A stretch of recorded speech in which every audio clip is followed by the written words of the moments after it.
कंपनियां ऐसी हैं एफआईज वाली जहां पर अपनी होल्डिंग को शुरुआत में बढ़ाती हैं और फिर धीरे धीरे करके वो कम कर देती हैं, फिर दोबारा एफआईज आ जाती हैं। तो एफआईज तो भागने का नाम है। जब भी बाजार गिरता है तो देखने को मिलता है ना एफआईज भाग गए।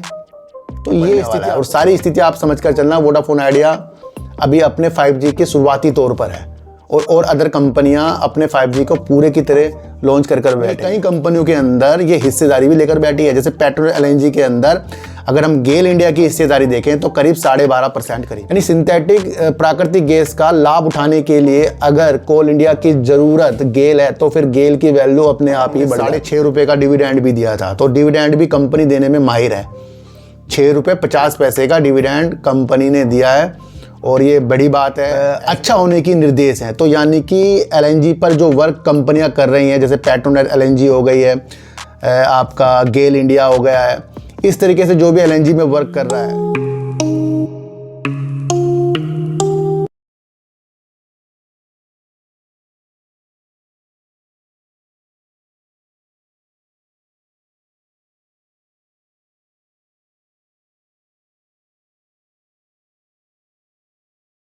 नमस्कार, मैं स्वागत करता हूं आपका अपने ही चैनल पर जिसका नाम है सार्थक बाजार से। आज बात करेंगे सर गेल इंडिया लिमिटेड के बारे में और वोडाफोन आइडिया ने किस तरीके की एक साझेदारी अपनी की है पश्चिम बंगाल की तरफ, उसके बारे में चीज़ों को आज हम समझेंगे।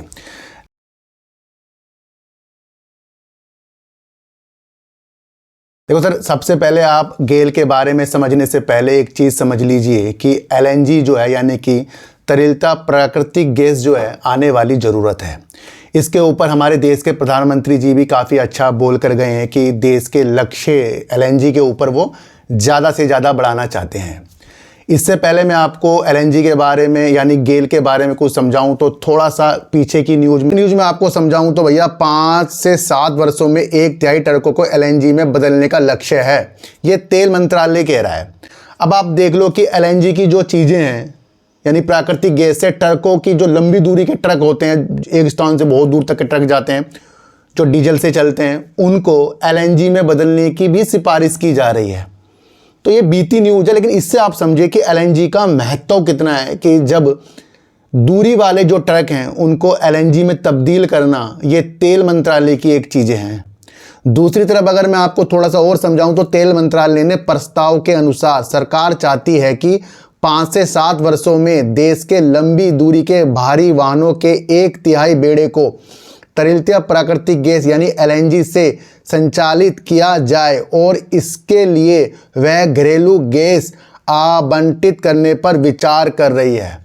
तो कहीं ना कहीं इसके लिए एलएनजी की स्थितियों को जानने के लिए ये चीज़ें भी आप समझो कि एलएनजी से बसें भी, एलएनजी से ट्रकें भी और एलएनजी से अन्य चीज़ें भी अच्छा होने की निर्देश हैं। तो यानी कि एलएनजी पर जो वर्क कंपनियां कर रही हैं, जैसे पेट्रोनेट एलएनजी हो गई है, आपका गेल इंडिया हो गया है, इस तरीके से जो भी एलएनजी में वर्क कर रहा है, ये एक अपने आप में ही उसका एक वर्क जो है महत्वपूर्ण हो जाता है। ये तो हमने समझ लिया कि देश के प्रधानमंत्री जी का एलएनजी पर मिशन है। दूसरा, तेल मंत्रालय और सरकार चाहती है कि 5 से 7 वर्षों के अंदर भारी ट्रकों को जो एक स्थान दूसरे स्थान तक जाते हैं उसे एलएनजी में तब्दील किया जाए। तो यहाँ से कुछ चीज़ों को आप समझना है कि एलएनजी की वैल्यू बढ़ती जाती है।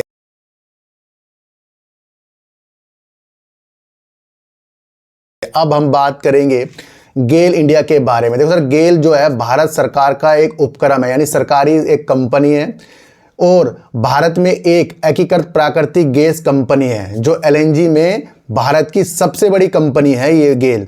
ये भी आपको समझना पड़ेगा। थोड़ा सा और इसके बारे में मैं आपको चीज़ें बताऊं तो कंपनी अपनी सहायक कंपनी और अपने संयुक्त उद्यम तथा सहयोगी के साथ भारत में सबसे बड़ी सरकारी स्वामित्व वाली कंपनी है ये।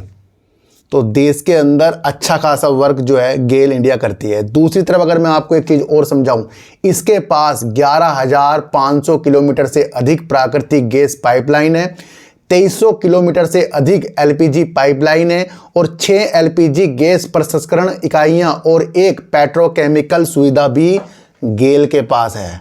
तो इतनी बड़ी खूबियों के साथ गेल इंडिया वर्क करती है। और दूसरी तरफ मैं आपको और बताऊं तो Petronet LNG Ratnagiri gas and power और कई शहरों में सीजीडी व्यवसाय में भी इसकी संयुक्त उद्यम हिस्सेदारी भी है। यानी कि कई कंपनियों के अंदर ये हिस्सेदारी भी लेकर बैठी है। जैसे पेट्रोल एलएनजी के अंदर अगर हम गेल इंडिया की हिस्सेदारी देखें तो करीब 12.5% करीब की है।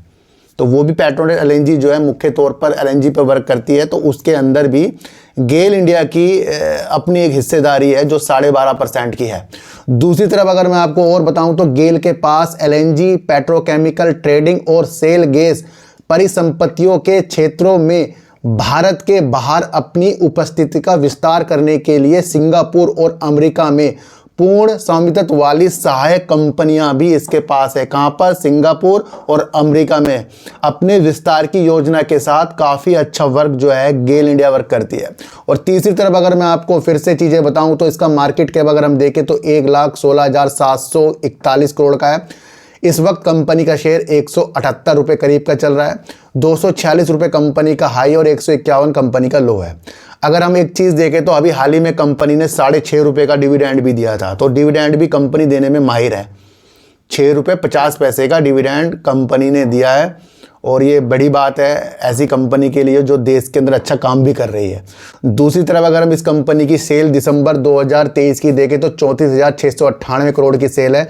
3,193 करोड़ का कंपनी ने प्रॉफिट कर दिया था। सेल को कंपनी ने अपना 2024 तक बढ़ाया जो करीब 36,835 करोड़ की इसकी सेल है और करीब कंपनी ने 4,084 करोड़ रुपए करीब का प्रॉफिट भी कर दिया। यानी कि साल दर साल कंपनी ने अपनी सेल और प्रॉफिट को बढ़ाकर भी हमें दिखाया। अगर हम कैश फ्लो की कंपनी की बात करें तो कैश फ्लो भी कंपनी का बेस्ट चल रहा है, जहां पर कंपनी अपनी परिचालन स्थितियों को बढ़ा रही है और दूसरी तरफ अपना कर्ज भी कंपनी उतार रही है। अगर हम रिजर्व की बात करें तो कंपनी के पास 77,234 करोड़ का रिजर्व है। उधार अगर हम कंपनी में देखें तो 19,632 करोड़ का कंपनी के पास उधार है। तो ये फंडामेंटल अगर हम स्थितियों के साथ देखें, सेल और इसके प्रॉफिट के साथ, इसके कैश फ्लो, इसका रिजर्व और उसके साथ तो कंपनी मजबूत बनी पड़ी है। और अगर हम इसका शेयर होल्डिंग पैटर्न देखें जहां पर प्रमोटर हमें देखने को मिलेंगे 51.90%, थोड़ी सी प्रमोटर ने अपनी होल्डिंग को कम किया है। एफआईज अगर हम देखें तो 16.05% है जो थोड़े कम हुए हैं। डीआईएस ने अपनी होल्डिंग को बढ़ाया 17.59%। देखो सर, मैं आपको एक चीज़ और फिर से बता रहा हूं कि डीआईएस अगर अपने देश के हैं और ये अगर अपनी स्थितियों को किसी कंपनी में बढ़ाते हैं, घटाते हैं, तो उससे समझना चाहिए कि इनको पास एक टीम है और वो टीम इनके लिए वर्क करती है। उसी को देखते हुए ये कंपनी यानी कि ये डीआईएस जो हैं अपनी होल्डिंग को कम या ज़्यादा करते हैं। तो ये कंपनी को परखने की स्थितियों को समझने की स्थितियां हैं कि डीआईएस की होल्डिंग अगर कहीं और कम और ज़्यादा हो रही है तो वो हमारे लिए एक अच्छे संकेत दे रही है। दूसरी तरफ अगर एफआईज निकल कर भाग रहे हैं, और एफआईज में तो हम बिल्कुल भी विश्वास नहीं करते भैया। कई कंपनियां ऐसी हैं एफआईज वाली जहाँ पर अपनी होल्डिंग को शुरुआत में बढ़ाती हैं और फिर धीरे धीरे करके वो कम कर देती हैं, फिर दोबारा एफआईज आ जाती हैं। तो एफआईज तो भागने का नाम है। जब भी बाजार गिरता है तो देखने को मिलता है ना एफआईज भाग गए। तो ये स्थिति आपको समझकर चलनी पड़ेगी। और सरकार अगर हम कंपनी के अंदर देखें तो करीब 7.61% की है। पब्लिक भी अगर हम कंपनी के अंदर देखें तो नाम मात्र की जो करीब 6.84% की है। तो ये कंपनी का शेयर होल्डिंग पैटर्न था और कंपनी का फंडामेंटल, कंपनी क्या काम करती है उसके बारे में आज हमने चीज़ों को समझा।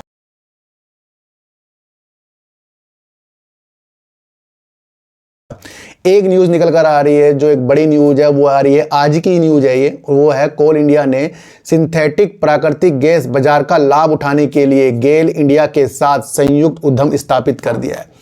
यानी सिंथेटिक प्राकृतिक गैस का लाभ उठाने के लिए अगर कोल इंडिया की ज़रूरत गेल है तो फिर गेल की वैल्यू अपने आप ही बढ़ जाती है।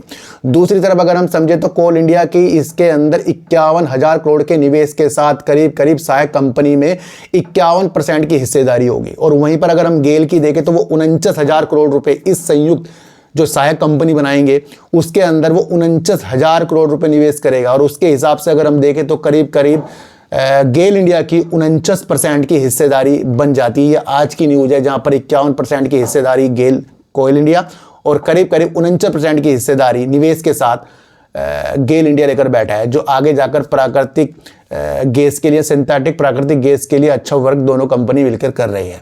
तो ये भी सुविधा आपको समझकर चलनी पड़ेगी। और तीसरी तरफ अगर मैं आपको बताऊं तो गेल के भैया आ रहे हैं टारगेट, और गेल पर एक्सपर्ट की क्या राय है उसे भी हम समझ लेते हैं। प्रभुदास लीलाधर के टेक्निकल रिसर्च की वाइस प्रेसिडेंट वैशाली पारखे के मुताबिक हम तकनीकी रूप से इस स्टॉक पर बुलिश बने हुए हैं। ये आने वाले दिनों में करीब 195 से 200 रुपए तक के स्तर भी छू सकता है। देखो सर, जब चीज़ें आ सकती हैं, छू सकता है, तो इसके अंदर हो भी सकता है, नहीं भी हो सकता है। चला जाएगा, इसका मतलब वो चला जाएगा। जहां होता है ना सकता, तो इसके अंदर क्वेश्चन मार्क आ जाता है कि ये हो भी सकते हैं, नहीं भी हो सकते हैं। फिलहाल हमें स्थितियों को समझना है कि अगर लंबी दूरी की ट्रक जो है, भारी वाहन है, वो अगर LNG में तब्दील होंगे, ये न्यूज़ पुरानी है, तो वो एक सुनहरा अवसर हमें दिखा रहा है। और उधर फिर बसें भी आपको पता है LNG के साथ चलने की स्थितियों के साथ हैं, आगे जाकर रेल की स्थिति भी इसके साथ चलेंगी। तो LNG एक महत्वपूर्ण भूमिका निभाता है। आज की वीडियो मेरे एक प्यारे सब्सक्राइबर ने कहा था सर गेल के ऊपर बनाइए। देखो सर, मैं अभी लंबी वीडियो नहीं बना पा रहा हूँ, और भी चीज़ें इसके अंदर बताने वाली हैं, वो मेरे पास अभी थोड़ा सा सोचने के लिए, विस्तार के लिए अभी वो माइंड मेरा वर्क नहीं कर रहा है। तो इस वजह से मैं आपको कुछ चीज़ों को समझा रहा हूँ, और उससे आपको समझना है कि कंपनी का वर्क क्या है। और ख़रीदने बेचने की नीतियाँ बिल्कुल भी मेरे चैनल पर नहीं, मैं आपको बता दूँ। ना भैया टेलीग्राम ग्रुप और ना व्हाट्सएप ग्रुप मैंने नहीं बनाया आज तक, मैं आपको बता दूँ। फिर भी लोग जो मुझे ज्वाइन करते जा रहे हैं वो मेरा सपोर्ट करते जा रहे हैं। दूसरी तरफ अगर हम देखें तो मुंबई की तरफ अपना 5G लॉन्च करने के बाद वोडाफोन आइडिया की स्थितियों में कोई भी ऐसे इसके शेयर प्राइस में सुधार देखने को हमें नहीं मिला है। और बीच में अगर इसके अक्षय मुद्रा जी ने कहा है कि भैया इनको नकदी प्रवाह की काफ़ी ज़रूरत है, क्योंकि AGR की चीज़ें भी आगे होने वाली है, और सरकार ही वोडाफोन आइडिया की तरफ अपना स्टेक लेकर बैठी है। तो कुछ चीज़ें सरकार को भी इसके बारे में सोचनी चाहिए, पर कुछ भी ऐसी चीज़ सरकार के द्वारा अभी फ़िलहाल के लिए वोडाफोन आइडिया के लिए नहीं हो रही है।